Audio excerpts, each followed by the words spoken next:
yes, you can take people and give them training and put them in a leadership position where they can succeed.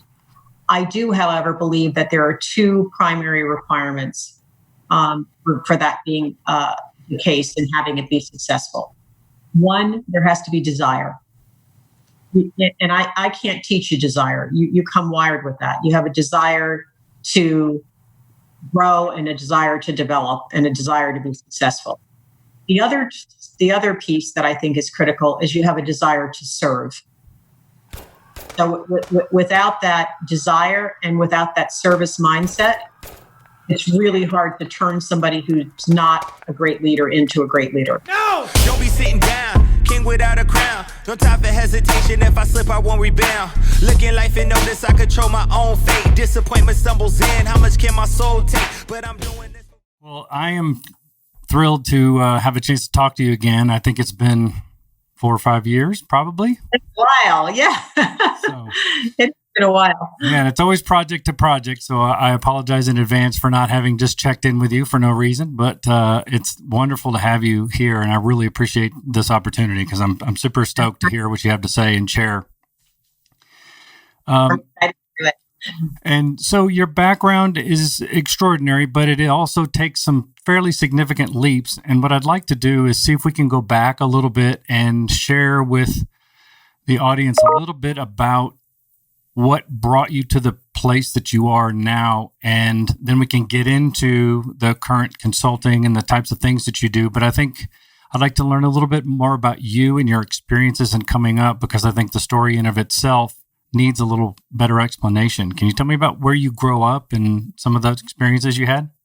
Sure. I grew up in a not terribly small, I'd say a mid-sized blue-collar town in New Jersey, Linden, New Jersey, which was really a community that had individuals primarily who supported General Motors that was, there at the time. And there were a couple of different other large manufacturers who were in that area at the time. So you had a lot of just hardworking folks, raising families and trying to figure out how to make it in that town. And I grew up, I want to say on the wrong side of the tracks, but literally at the railroad tracks.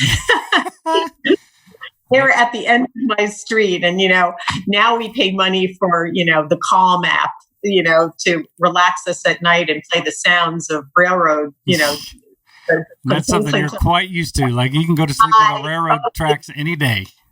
Totally went to sleep with that sound. That's funny. many a night. But, foreshadowing.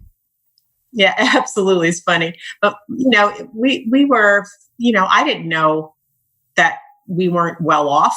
I mean, I don't remember a lot wanting for things or struggling with not having food on the table and things like that. I just remember that other people that I went to school with seemed to have a lot more than I did. But, but I grew up in a family with 3 kids.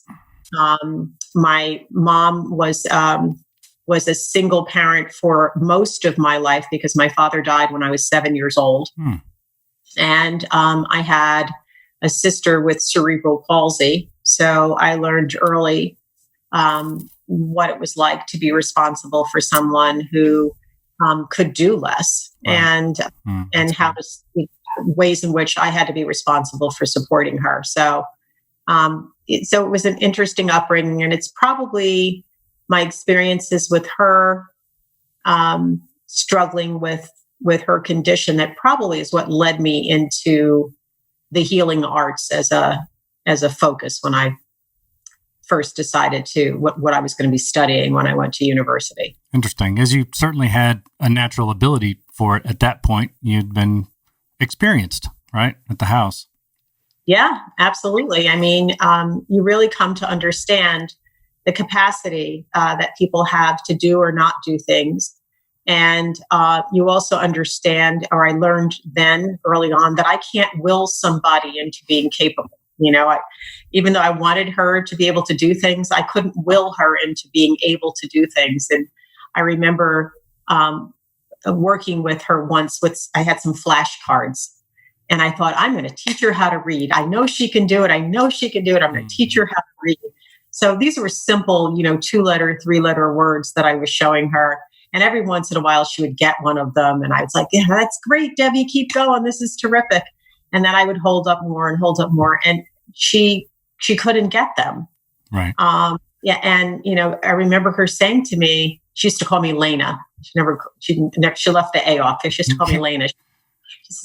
She just looked at me once and she said, Lena, I can't. I can't.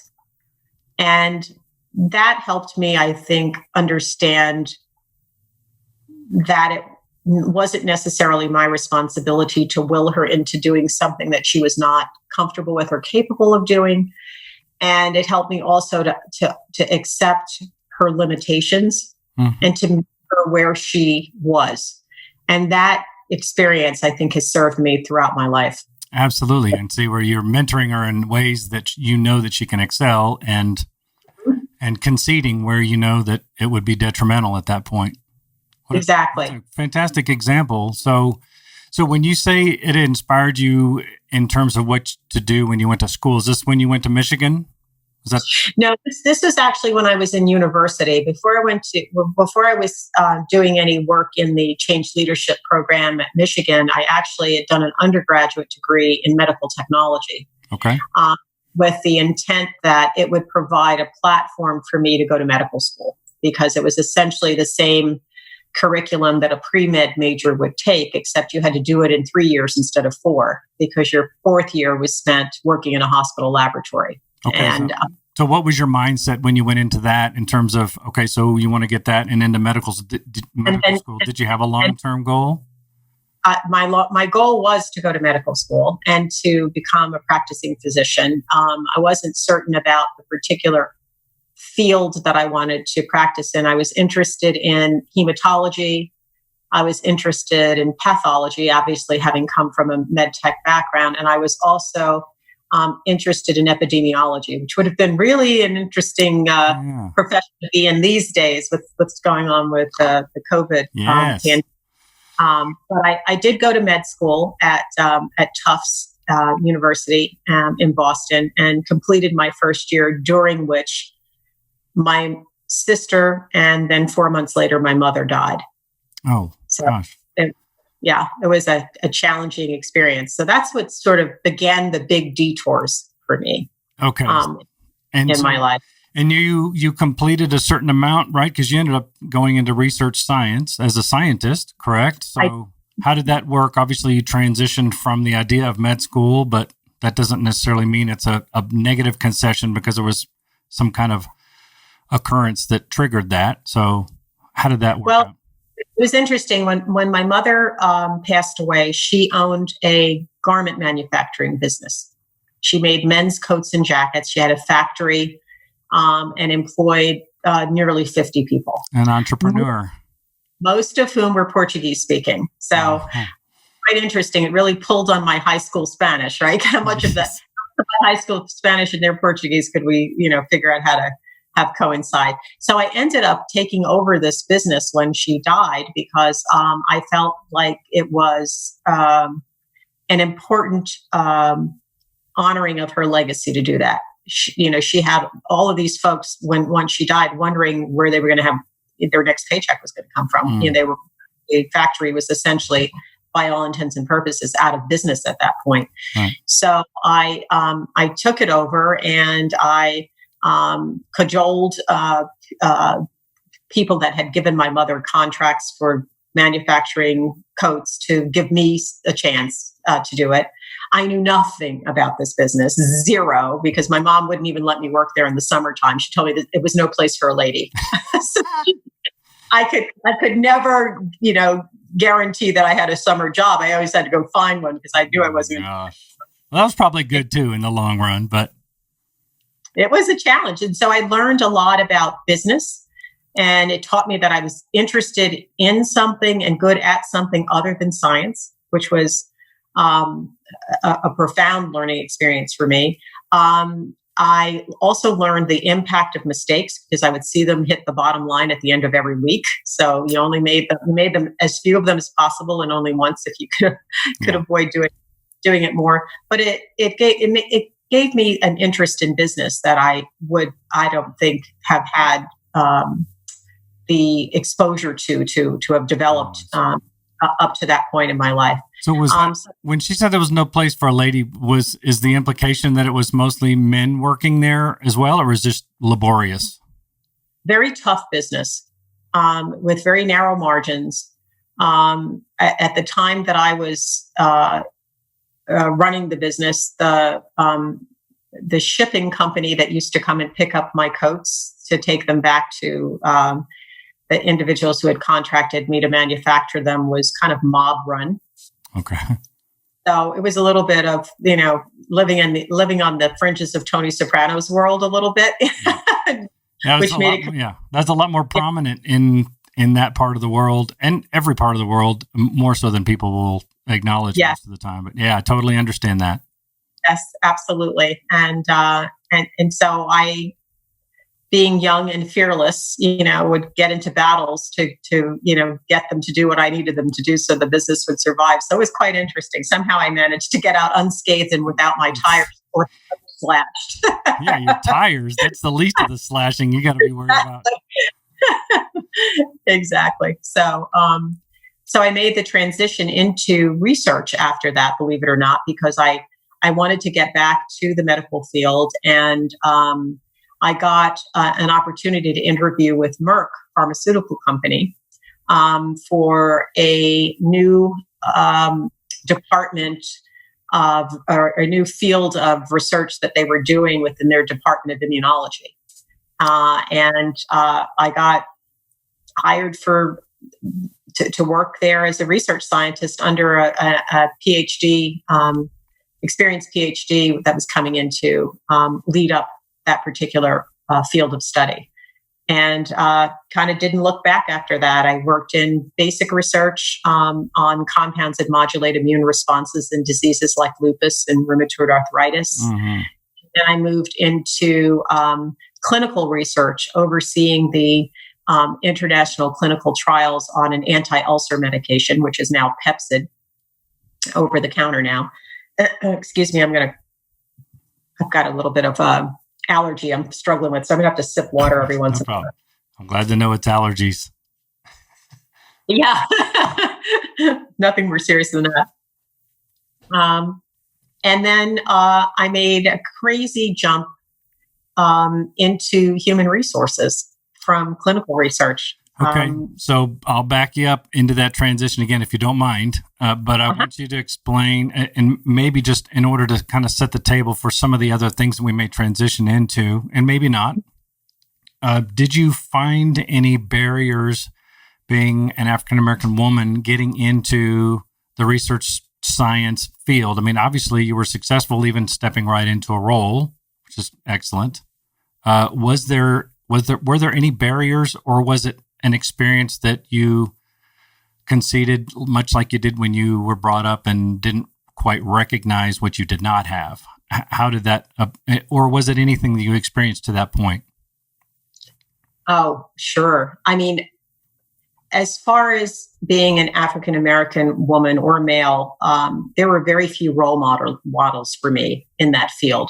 I mean, you didn't see a ton of African-American people walking around in lab coats working in the research on the research side of things, nor did you see many in the hospital setting who were in professional positions. Right. So it's clear to me that I was an outlier. I had also been raised by a woman who refused to let barriers define her. So she raised me with the mindset that I would not just have to be good, I would have to be better than other people at what I did, just to get to be on the same starting line as they were. So I understood this growing up, and but you had the advantage of having a wonderful role model who had already accomplished quite a bit being an entrepreneur and everything else. And she recognized a lot of those starting points for you, which is magnificent too, right? As a role model. She made me believe that I was capable of doing anything I put my mind to. And I really did believe I was. And so for me, it was a matter of figuring out what that thing was I wanted to do, and then not accepting less from myself other than success when it came to accomplishing that particular goal that I wanted to accomplish. And believe me, life kicked me in the teeth, as you can see a few times along the way. But, my philosophy is life throws you curveballs. You try really hard to catch them. Yeah. And you don't always catch them, but then you learn how to catch them after you miss the first 5. You finally start figuring it out, right? You got to strike out first a few times.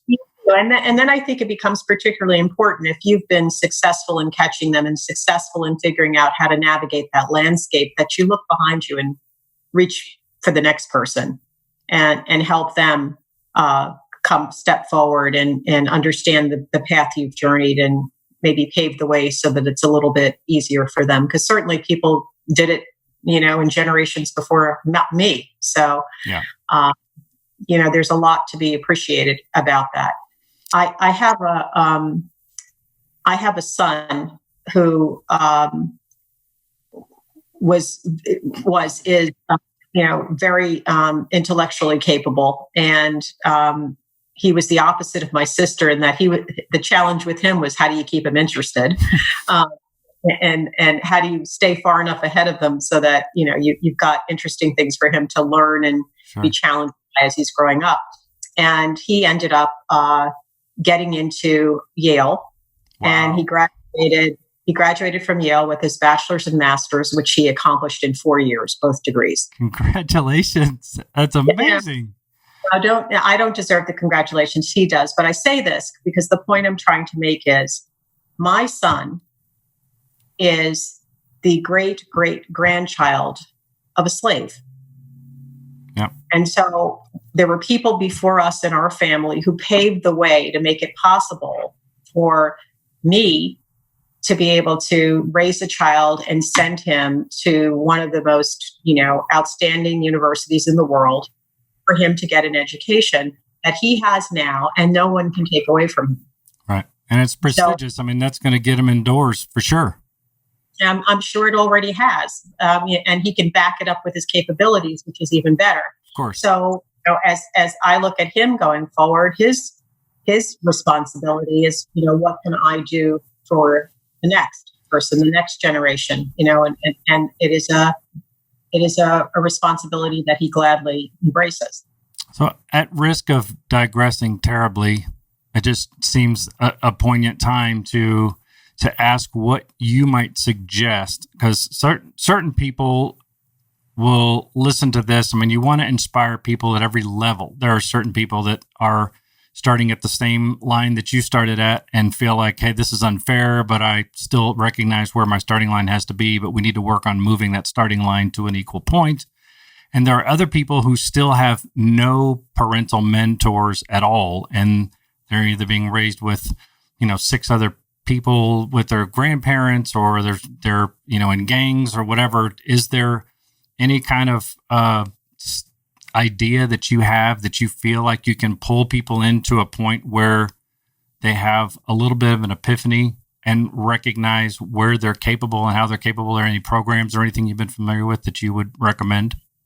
Oh, I can't name one particular program that I think has all the magic answers. I think there are many. I think there are people out there who, whether they're in the inner city or even in rural areas, where some of these same challenges exist. Maybe not necessarily with people of color, but they certainly exist on a socioeconomic level. Right. Where there are people who clearly care about this issue, and they care about those individuals, those students, those children, and want to help shift the mindset, the mindset that around those individuals. I was speaking to a woman just recently, and she's working to start a nonprofit in a small rural community. And what she's been examining is the poverty that exists there and the lack of education that exists there. And she decided one of the very simple things that we have to be able to teach children is about the value of money and about saving and about budgeting and that sort of thing. So she's put together a whole program that is going to start in the elementary school where each child is actually going to have a savings account that's been funded for them. Fantastic. And that savings account is funded for them, and they get additional amount of additional bonuses of money that go into it for good grades and things like that. And then they go through a variety of classes as they grow up and get to the high school level. And then that money is available for them to use to go to college, go to college. A real monetary award. Yes. And she's bringing their parents or whoever their caregivers are into this program so that they are able to appreciate and benefit from the knowledge that she's trying to impart. So whether or not a child is lucky enough to have a parent, and certainly in the African American community, the parent, if they do have one with them every day, is usually the mother. There's, unfortunately, we don't have as many dual parent families in the African American community, and we certainly have a lot of extended family in the African American community providing care and support for children. Right. In my opinion, it doesn't matter where that care and support comes from, as long as it comes, as long as it's present. And it could be a pastor in church. It could be a coach, on the basketball court. It could be a grandparent. It could be a neighborhood, adult in the neighborhood who is friendly. I mean, when my dad died, there was a neighbor around the corner from me who was he and his wife never had children. I think they always wanted to. And he looked at me as this little girl who's now without a dad. So if my bicycle broke down, I would roll it over to his house and ask him for help. And he would always take time with me and fix it. And if I needed to get a part, we'd go out together to the bicycle store and get a part for the bicycle. And he'd fix, and show me how to oil my chain and things like that. Mm-hmm. So he took it upon himself to kind of be that mentor for me. A little teeny role he played, and it's still memorable enough to you. Oh, I'll remember him as long as I live for the kinds of things he did for me. That's absolutely amazing. Fantastic. Mm-hmm. Yeah, and that's fantastic advice too. Just to catch people at an early age and just be encouraging and perhaps leverage some of the things that you're really good at too, in recognizing where people can excel and trying to help them recognize their own strengths in those areas as well. That's awesome. My experience is kids are sponges, right? So if you can get them early and if you can start to teach them some of the things that they're usually pretty interested in learning. They want to become good at something. Mm-hmm. They want to feel like they matter and like, somebody is paying attention to them. Right. So, and it develops accountability too in the same type of process, much like the financial program that you mentioned. I mean, there's some accountability in there that is rare with people that don't have mentoring in place. Absolutely. So I'm encouraged when I see people taking those kinds of actions. It gives me hope. Yeah, me too. That's a great answer. I appreciate that insight. Okay, so then at this point, when we go back, you're considering leaving the science research field, and you say you ended up moving into an HR, not just moving into the HR world, right? You became an executive director over thousands of people. And so that's one of those things where you're not allowed to just leap to that and us buy it. That's something, ma'am. Okay. So how did that transition happen? What motivated you? What inspired you? Was it just being tired of what you were doing? Give me a little feedback on that. What was that like? Well, it was really interesting. I found myself when I was in research playing this role where I was always trying to figure out how do we help people that are at this phase of the research process understand kind of what's in the pipeline and such. So I started these little programs where I would have the scientists that I used to work with in the laboratory come and talk to the clinical researchers about here's what's coming down the pipeline. These are the disease entities that we're working on now, et cetera, to kind of educate them. I started this little lunch and learn series to keep myself interested because I wanted to stay connected with what was happening. And I started realizing I was doing a lot of bridging the gap between organizations and people, breaking down silos and getting people who had never spoken to one another to actually speak to one another and respect each other's expertise and capability. And I got interested in human resources because I knew someone who worked in HR for the research division. And she was telling me about, some of the things that she did. And I was kind of watching how the things that she got to work on. And I thought, that's really an interesting place to learn about this business because you can cross all of the different disciplines when you're in that function. And I could come to understand medicines being developed from conception in the laboratory all the way to market. So it seemed to be an area where I could learn a lot, I could interface with a lot of people, and I just got intrigued by it. And so a position became available, and I got an opportunity to interview for it, except they had me interview 10 times. 10? 10 interviews later. I have more questions about that later, but yeah. I got the job offer. Interestingly enough, the woman who was the associate director of the group to whom I would be reporting was actually a chemist herself. So she had made that leap. And she was an African-American woman, which was quite unusual. So she had made the leap from chemist into this role. And I guess really wanted to be sure it was what I wanted and really wanted to understand if I would be successful in doing it. So because on some level, for her, she was probably taking a big risk even considering hiring me for the role. But she did. She did. And the rest, as they say, is history. I moved to different positions within HR. I ran college relations for the company.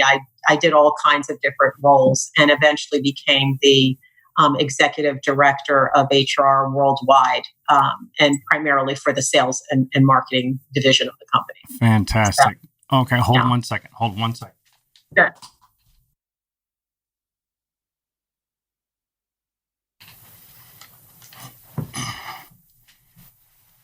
I am my own producer. So tell me this, what type of competition was, obviously, it was a decent role that you were trying to jump into, but it was an intriguing role. Were you the only woman? How was the breakdown there to justify 10 different interviews for this position? Because this was not actually the executive director. You weren't just taking that huge leap immediately. No, it was a manager role that I was moving into initially. Yeah. There were a number of candidates for the role at that time, and I'm sure they still do it now. There was an internal posting system. So if an opening became available, the opening was posted and anyone within the company who had an interest in it was able to apply for it. Okay. So yeah, there were a number of candidates at the time who applied for it. And it was interesting to go through a process where I realized afterward, wait a minute, I've talked to people 10 times about this. Yeah. How many different questions do you get? Right, exactly. They either get who I am or they don't, they challenge me with all kinds of questions. But I really wanted the role and I really thought I would be good at it. And as it turns out, I got the role and I was. You were very good at it, obviously. Yeah, moving up and over. And what types of things did you end up creating there? Did you have, obviously, by the time you got to the highest level, sometimes people are forced into a role that is less creative than more creative, depending on the circumstance. So what are some of the things that you learned there that you ended up carrying forward into the business you're in now, which we'll get to? Well, I think that I learned that I was very good at helping leaders and teams understand the challenges that they were struggling with and helping them overcome some of those challenges, helping them really build collaborative cultures. Because, the folks I was working with were, when it comes to their field, the top in their field. These were individuals who were brilliant in their respective fields of work, and capable of going anywhere successfully to do that particular work. But the real challenge was understanding how do you work and get results through others. And as you grow as a leader, that responsibility gets really a bright light shone on it, right? Your capability with doing that or not, because you move from being an independent contributor where it's all about you to I've got 50 people, and how do I mobilize those 50 people to do wonderful things for the organization? And that was for many leaders a challenge, and for many departments a challenge. You know, how do we get people to work together collaboratively, all of whom are rock stars, right? Yeah. And is that how most of them were judged? I'm not them, but you, I assume, as the leaders, that how you were judged at the time by their performance, I mean? Well, how I was judged in my role was really, did I deliver the quality of HR services that my client group was looking for? I mean, that's really how I was judged. And at some point in my career, we actually implemented an evaluation process for the function. So I got rated by my client group on how well my department served them. And that worked out well because I was really careful about understanding what their needs were and making sure that we were mobilized to deliver on the requirements that the client group had. So I wasn't worried about at all about being evaluated by them or being held accountable to a standard of service delivery that they needed. In fact, I believe that the HR function needs a lot more of that. I believe that as we look at departments within an organization, those leaders have a budget, right, that they have to spend to accomplish various objectives that they have on their plate in any given year. Right. And if money is going to be spent on the HR function, they have to feel like they are getting value for that investment. Or perhaps the option then is to go outside and get those same services provided by someone who's not sitting in an internal sort of corporate or divisional HR role. Right. So I've always felt very strongly that we had to be, as HR professionals, business partners, not what used to be laughingly called the anti-personnel department, right? Where those are people who are going to tell you why you can't do something instead of helping you figure out how you can do something successfully that you need to accomplish. They're the disciplinarians. You're going to get sent to the HR office to deal with this issue, and it's always a negative connotation there. Yes, and it should feel the opposite. It should feel like, oh, these are some folks who, have thought about a few things. They've seen a few challenges. They figured out how to solve them. They are in partnership with us to be successful in our business and in our objectives. Let's go get them and invite them to the table so that they can offer their expertise. Yes. And what about challenges there? I mean, now you're talking a much broader scale. Did you run into any issues? Again, I know we're kind of going to end up kind of segueing into kind of the current times and the things that are happening. And I'd love to get your input on that before we get too far into the other stuff. But did you have any other experiences there in terms of, anything that was discriminatory or even racist or sexist or anything like that? Because that's a pretty prestigious role. All of the above, sure. And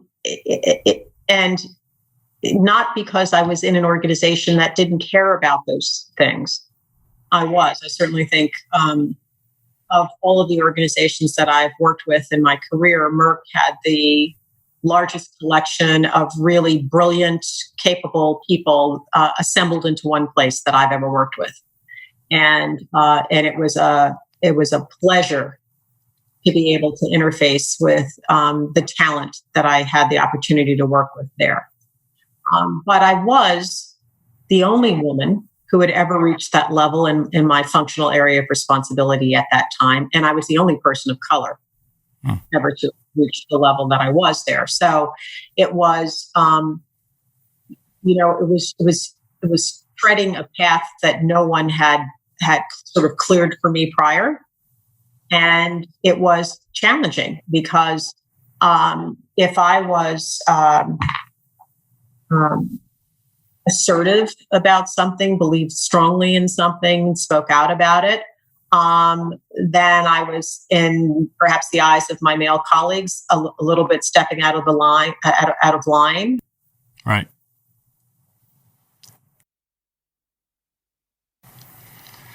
Just the screen froze for a second. We're back. Right?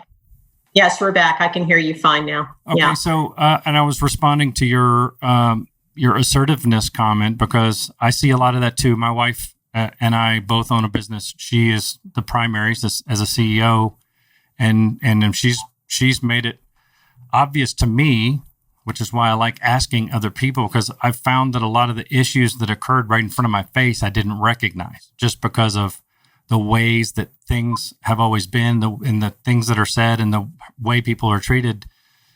It becomes something that's ignored unless you bring it to their attention. And a lot of people that are willing to change would recognize how ridiculous that is, that, oh, you're being too assertive. And if it was a dude, they wouldn't think anything of it. So, what I was going to mention is, that we see a lot of those types of comments where women are misrepresented, when they're assertive. I've also had people that experience being in executive positions where other women almost treat them worse than some of the men who are sexist. And I don't know how to explain that. Obviously, I'm a square white dude. I don't know. But did you run into any of those issues? I did. Yes. And sadly, I must say, I ran into situations where women believed that they needed to adopt the behaviors of men in order to be successful, right. Where there wasn't a concerted effort to support and help other women, which I found to be very sad. The Good Old Boys Network is alive and well. It was functioning quite effectively. And unfortunately, women did not always feel that they should reach out and help another woman. And I found a little more maligning of other women than I expected to see. That saddened me. I think I've seen some shift in that in more recent years as women begin to understand that, collectively we have a voice and we have expectations about that voice being heard without criticism. And we realize that there are, what's the word I want to use? There are connotations ascribed to the behaviors that we demonstrate that are negative, when those same behaviors could be demonstrated by a man and be deemed as positive, as something wonderful that this person has. They're assertive, they're a go-getter, they're, right. Very, very capable and interested, and you're going to get things done. And when a woman demonstrates those same behaviors, they don't have often, the same connotation associated with them. So that does get frustrating. And that was kind of my impression, as a novice trying to just get a perspective on that, is that it seems like they assimilate a man's assertiveness, which in a lot of instances is also overbearing and not actually acceptable either. But I've seen it in both women on women and women leaders that move up. Then the men also, have that same connotation is put out, that, they're thinking of themselves and they don't want to listen to anybody else, and they're bitchy or whatever. I mean, it's totally ridiculous, obviously. And I know that it's easier said than done to say, look, you just need to support everybody. There's 100 men here and there's 3 women, and one of you women need to step out and start taking a stand. I mean, that's way easier said than done. So I also appreciate that, because, sexism is, it can be intimidating. And if you value your job, then a lot of times that's what that's what you're putting at risk to do so. Yes. Yeah. Very often, whether it's around color or around gender, that has been, that's been the same issue. Totally. And then, then of course they'll call it favoritism, or, they'll call it, an equal rights kind of a movement, something that's very contrived or whatever, which just complicates things. But the fact is, we still have to move forward and take those steps and move past the people that are the naysayers, because they're not the ones that are going to still be around when we make the progress down the road. Let's hope not. Yeah, well, they're trying to be, but I think we're at least pointed in the right direction. Obviously, we're not even close to there yet, but people like you are treading ground and really showing the potential for somebody that comes from that type of upbringing and can just not take no for an answer, and which leads me to our next thing. So you achieved a lot of success as an HR executive, learned a lot during that experience, and then you decided at some point that the entrepreneurial feather tickled you and you wanted to just abandon ship and start something on your own. I've had the same tickle, and it's crazy, but it's not normal. I mean, everybody kind of wants to be an entrepreneur. It's a real catchy thing to talk about, but most people are not really cut out for it. It's an insane endeavor, especially when you've coming from a successful business endeavor like you were. So how did that come about, and what made you take that leap? Well, that was a really interesting fork in the road for me in my journey. And it is not something I would highly recommend to anyone. It was a little like those commercials that you see on TV where they have somebody racing around a racetrack in a very fast car, and, the road is slippery and the back of the car is sliding, but the driver manages to keep it on the course. And they said, this is a closed course and a stunt driver. Do not try this at home. Yes, you're flying by the seat of your pants. In fact, that was pretty much my life. Yes. I don't know that I consciously said to myself, I want to be an entrepreneur. In fact, I know that I didn't consciously say that to myself. What brought me to the work that I do now is a deep sort of epiphany that I had when my then boss told me that I was in the succession plan to replace him, and he was reporting to the CEO of a multi-billion-dollar multinational company. That's kind of a big deal, right? You have potential of taking that spot when your boss leaves or retires from the organization. He's telling you this good news, and you're giving him the blank stare, and he's like, "Wait a minute, this is supposed to be wonderful."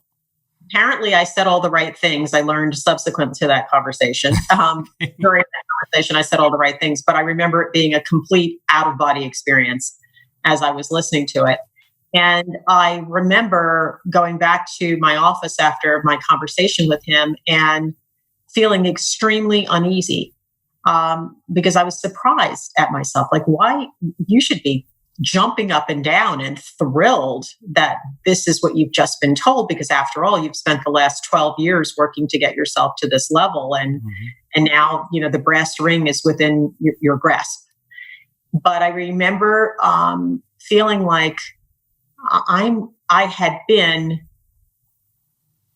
increasingly dissatisfied with the experience that I was having in my role. I was good at what I did. I accomplished anything put in front of me, but it didn't feel like the work that I was doing was deeply connected to who I am from a purpose perspective, or fueling any passions that I might have understood myself to have at that time. So I kind of made a crazy decision. I gave myself a time period, and I said, if I don't feel differently by X date, I'm out of here. Okay. Totally, I can totally relate to that. Yeah, giving yourself a chance to come around. You're supposed to love this according to the plan. Right. Take 2 aspirin, call me in the morning, it'll all be fine, was, one side of my brain was telling me.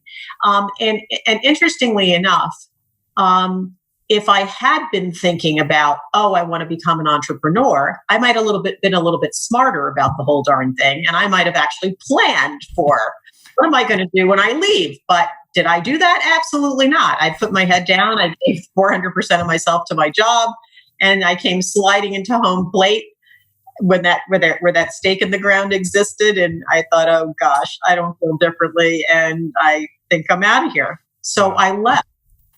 And as I like to tell people, I reduced my annual income by 100% overnight. Don't do this if you can avoid it. And that was really what gave me a moment to really think about how did this even happen? How did the organization lose someone like me who, when I joined, thought I was joining for life? I really did. I thought, I'm going to be one of those people who is in this company, and 35 years from now, when I retire, I'll be able to look back on this storied career that I've had, and I've been with the same organization all of this time, because it was such a magnificent place to learn. It was different every day, which fueled a lot of my interests. And you were even able to impact it in fairly significant ways. Yes.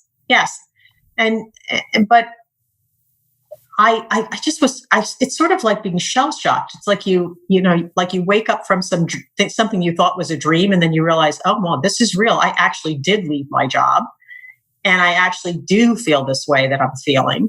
And I began to look around to see whether or not there was anything out there that could have helped me navigate that decision a little more gracefully, i.e., I'd done some planning, I'd done some real thinking. I could actually explain to people in very concrete terms why I was making the decision I was making, etc. But I didn't find any tools that could have helped me. And I carried this notion around where I was saying to myself, I don't feel purpose in this. I don't feel purpose in this. And I carried that around with me like a stone in my shoe for about 7 years. This notion of, how do you find purpose in what you're doing every day? Because to me, it felt like, what do you mean? I just go to work every day. I do what I have to do for my job. They give me a paycheck. I have 2 weeks a year that I go and take a vacation somewhere, and I live my life in the neighborhood that I live in, et cetera. Wash, rinse, repeat. Is that it? Yeah. Because I have vivid recollection during that time of sitting in my family room of a brand new house that I had designed and built, looking at a sapphire ring on my finger that I had bought and had made for myself. I bought the stone and had the ring made for myself. Always wanted one of those. I had a brand new Lexus in my garage. I had been to places all over the world that I, as a kid, only dreamed of visiting. I had stamps in my passport I never thought I would have. Heck, I didn't even think I'd have a passport. I didn't even know what a passport was. Right? I've got all this stuff going for me. And I remember asking myself the question, is this all there is? Literally, is this all there is? Wait a minute. You're in a 4,000 square foot brand new house on 2.5 acres with a brand new, I don't know how much money it cost, car at the time, having done all these things, and this isn't enough for you? I'm really having this conversation with myself. And the answer was no. I don't feel fulfilled.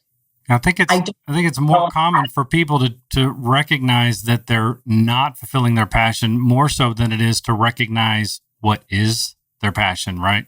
Exactly. That's the little cycle you were in. I didn't know that answer. I just knew it wasn't whatever I was doing. And I knew it with every cell in my body that staying there and doing more of the same was not the answer. So I went back to what I knew. I knew how to do research. And so I had so many people accusing me of being crazy for my decision. I thought, well, I'm going to decide that. I'm going to look to see whether there are other people out there who are feeling like me, right? Am I crazy? Or are there other people having wrestling with the same question? Right. Put some data in there. But get some data, what the heck? Study it if you don't know the answer, right? So I did that. I got a group of people who were deemed to be high potential by every metric within their organization, and I got them to agree to talk to me. And mostly I promised them anonymity. I wouldn't use their name or use their company's name if they were comfortable with that. And I asked them questions about this issue. What does it take for you to feel a sense of purpose in your work? What are you passionate about? What would it take for your organization to keep you and to keep you engaged, up until the day you retire? Like, is that a pipe dream or is that possible?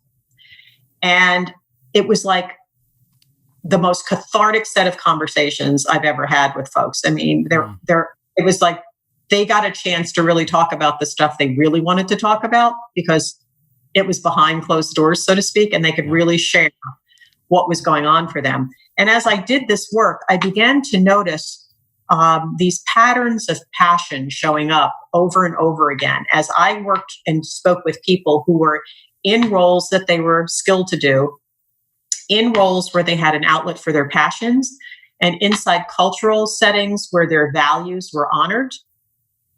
Those folks said, I get calls every day by headhunters for opportunities, but I don't know if I can create this experience that I'm having right now, where I can use my skills. I'm in an environment where my values align with the values of the organization, and I get to, do things that ignite my passions every single day.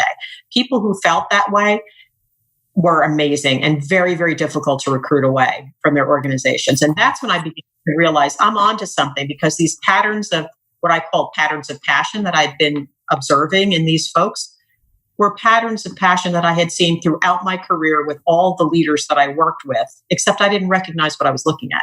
Sure. There were leaders who were extraordinarily passionate people, and they demonstrated it in certain ways that I didn't know at the time that I was actually looking at. This is what a passion looks like when it's in action. Mm-hmm. And so I began to take that data from that study and codify it into what are 10 distinct, what I call passion archetypes that all of us carry within us. And really understanding which ones are the top 3 for you that really drive you as a person, because they're deeply connected to the purpose you're here to achieve, is the trick.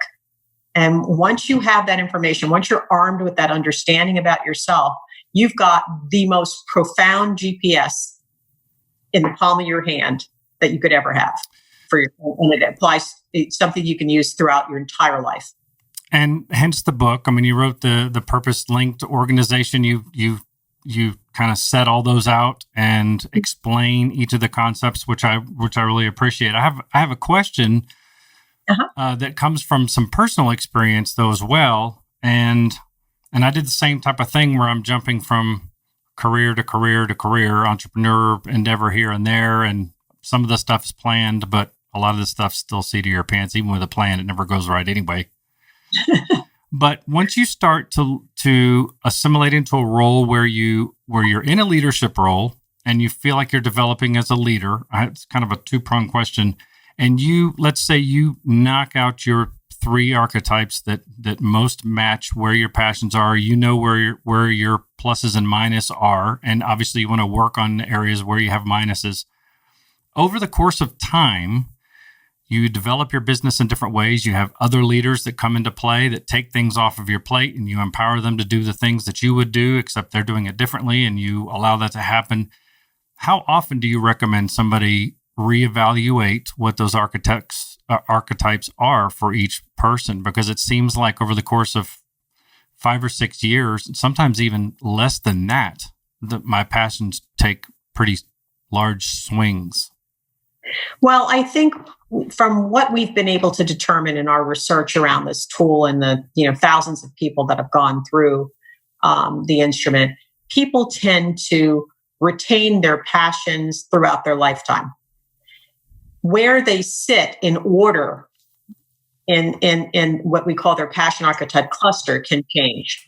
What's number 1, number 2, and number 3 could shift position over time.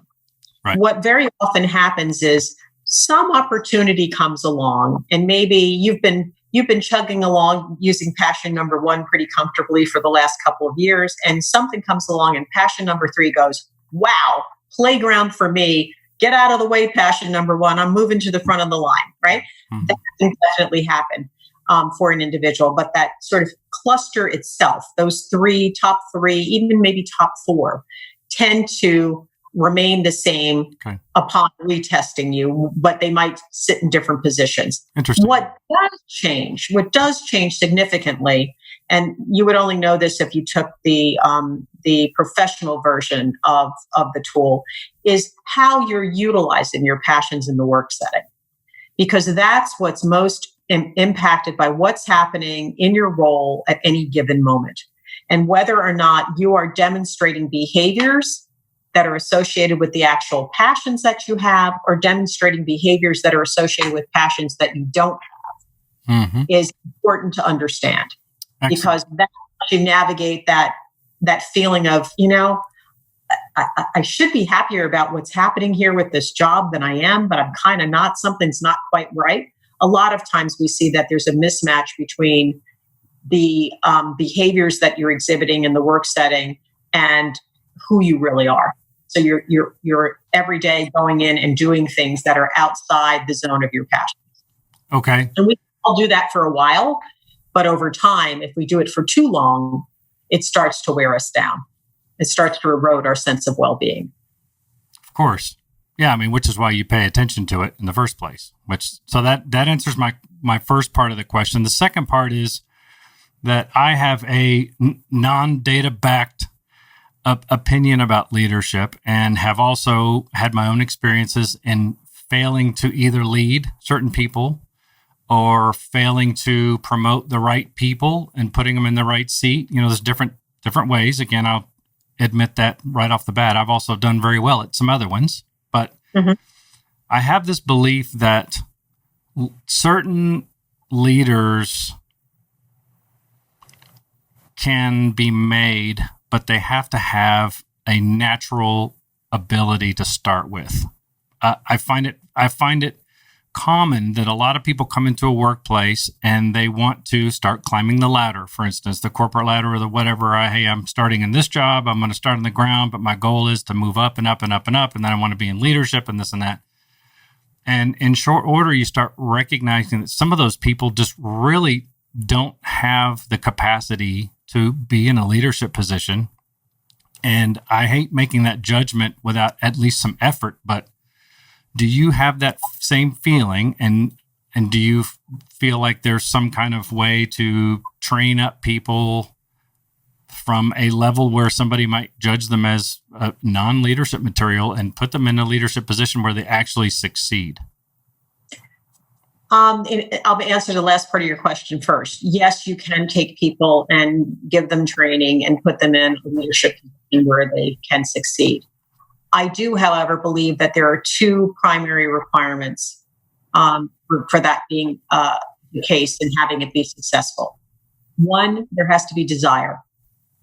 And I can't teach you desire. You come wired with that. You have a desire to grow and a desire to develop and a desire to be successful. The other piece that I think is critical is you have a desire to serve. So without that desire and without that service mindset, it's really hard to turn somebody who's not a great leader into a great leader. Okay. The service mindset means that I'm doing something that is beyond me. Right. This whole act of leading is not about aggrandizing myself. It's not about shining a spotlight on how terrific I am. It's about how I can help others grow and contribute and be at their very best. That's excellent. I mean, that makes every bit of sense, because I run into a lot of people that have the desire, but also just as a personality type tend to look inward, and they can't see the big picture, no matter how many things you try to describe and ways to say, look, this end game benefits you as well. Can you just see that if you'll think outside yourself and try to build this concept that everyone benefits, including you, and they just can't move through some of those stages without trying to take credit or calling their team my people or whatever. A lot of the types of personality types that just see the old style of management where they just want to tell people what to do, and that makes them feel good. And I find those people are so hard to train up. And if the organization rewards that behavior, then they get more of it, right? Of if the organization rewards behavior that is inclusive, behavior that recognizes that collectively we get the great things done, we get done because we work as a team, and there's no I in that word. We, right. We work as a team, then that is what gets replicated.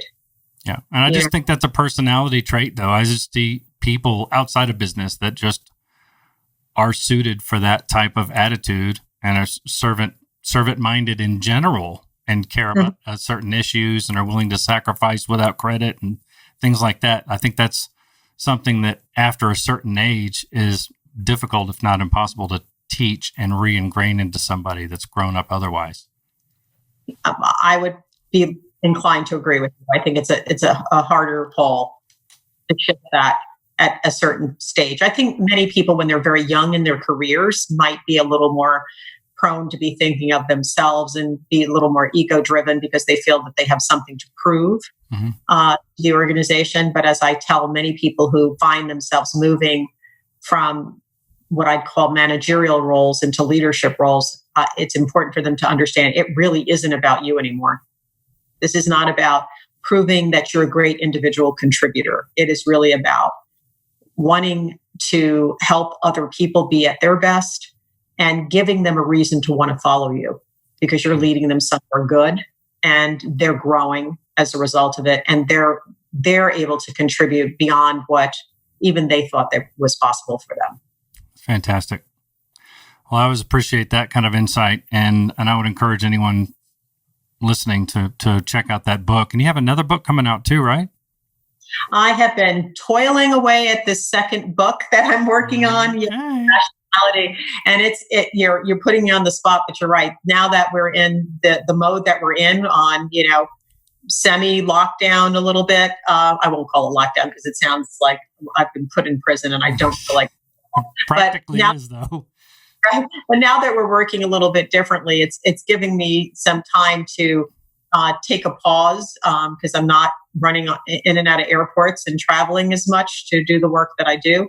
So it's giving me a little more time to go back and relook at that. And I feel like I'm at a point where everything I've written, which is about 3/4 finished, I need to examine the whole thing. That's where I'm now. So, and I can appreciate how much work a book is. I mean, it's a giant undertaking, and I don't mind saying, hey, try to give me the excuses, and you have none, but you still have to be really inspired to go dig back into that and finish it. I know it's a giant undertaking, but we would all really appreciate it if you did that. Okay. Well, you've inspired me to do it. Thank you. So before I wrap stuff up, I don't mean to go over and over, but I would really like to circle back to some of the social issues and things that are going on today and get a little bit of commentary from you and your take, especially in light of the expertise you have in leadership and the need that we have for leadership on every level, whether it be governmental or individual companies, because we've had discussions with other business owners about how they present some of these issues.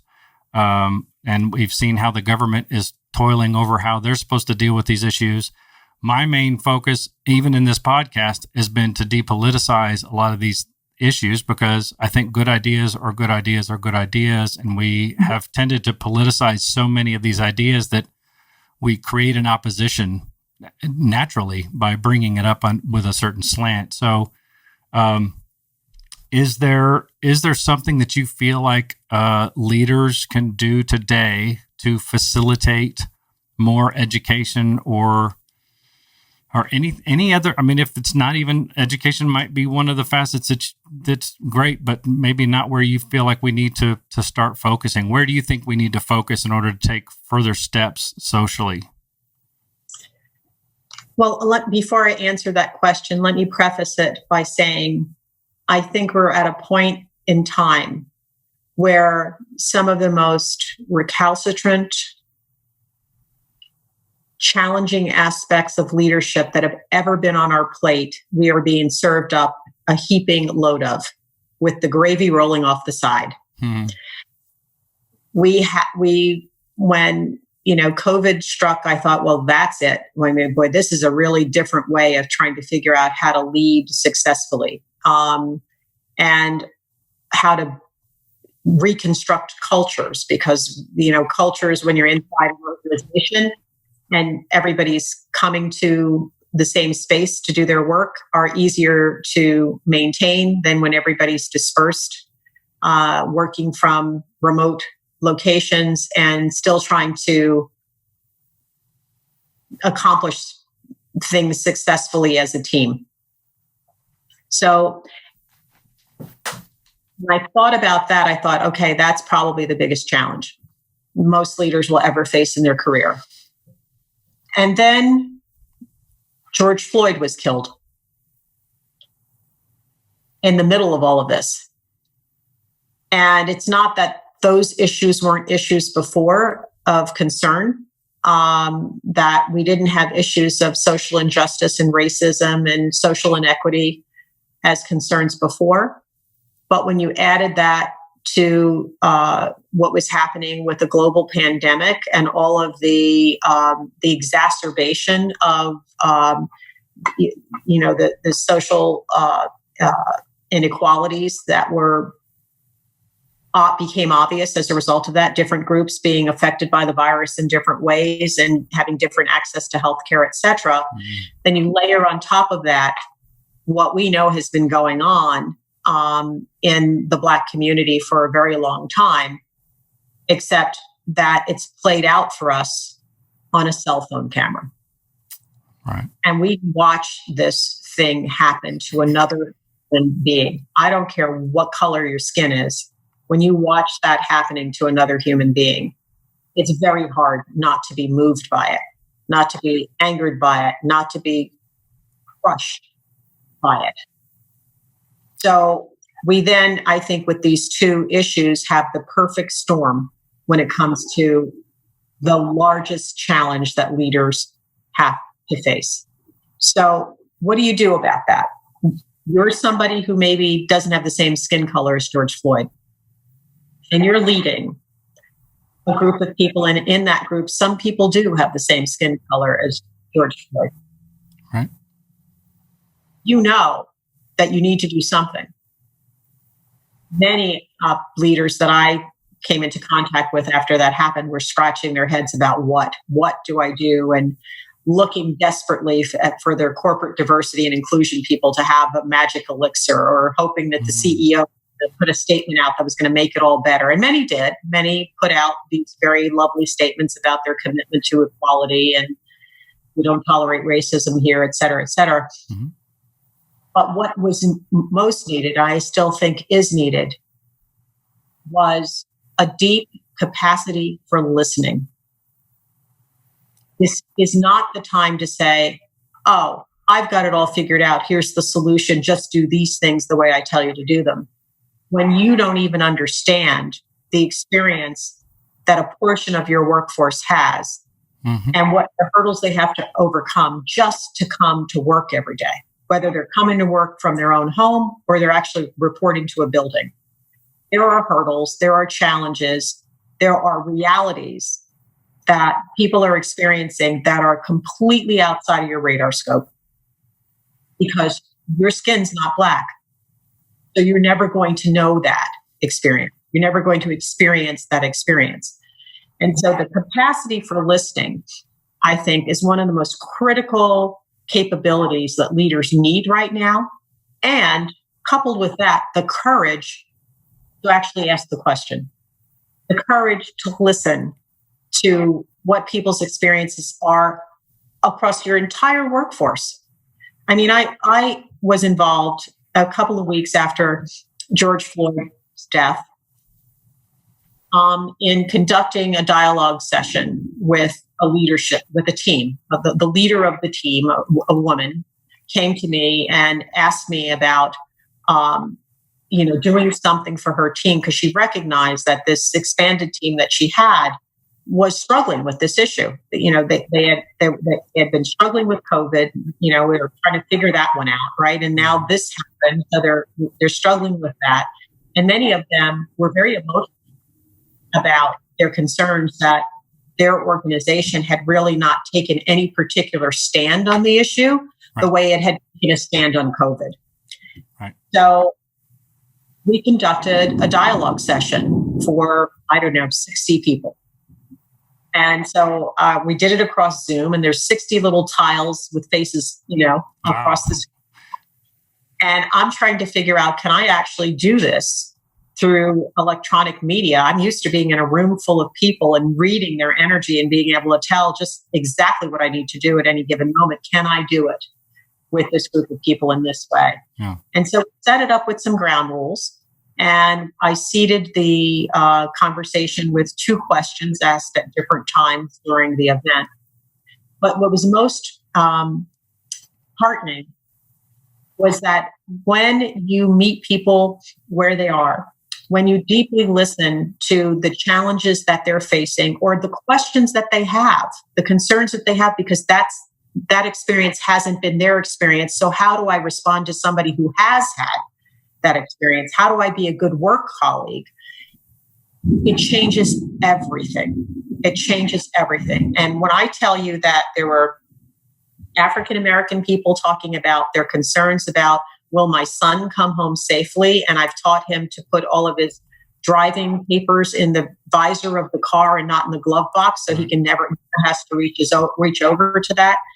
To the spouse of a police officer saying, I'm worried that he's been asked to put riot gear on and go down to a certain part of our city because some protests have turned violent. And I worry that he's not going to come home safely.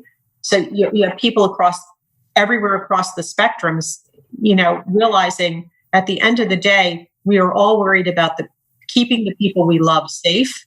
And we're worried about making this a better world that we live in.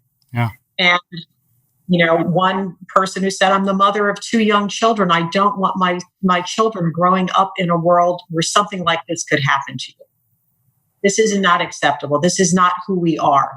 And so that group of people began to talk about all the things we're taught not to talk about at work. They were talking about religion. They were talking about race. They were talking about politics. But they were talking about it with such grace and with such a desire to understand. And which was the whole premise, right? It's just to gain understanding. It's not necessarily to solve immediately. And you can't begin to solve what you don't understand. Right.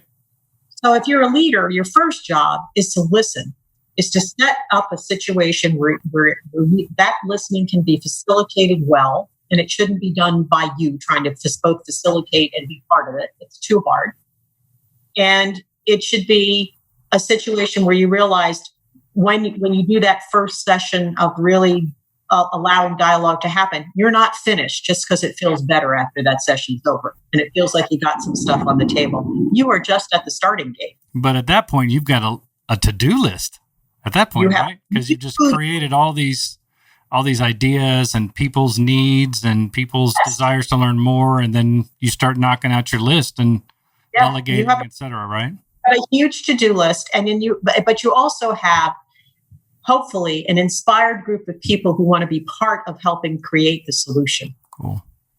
And that makes all the difference in the world. And I can tell you with this particular group, it was amazing. I mean, people were in tears. I mean, many people were in tears as this whole thing is unfolding. Yeah. The chat box was blowing up. People were sending words of support to each other as people spoke and talked about their truth and their experience. People were sending notes of encouragement.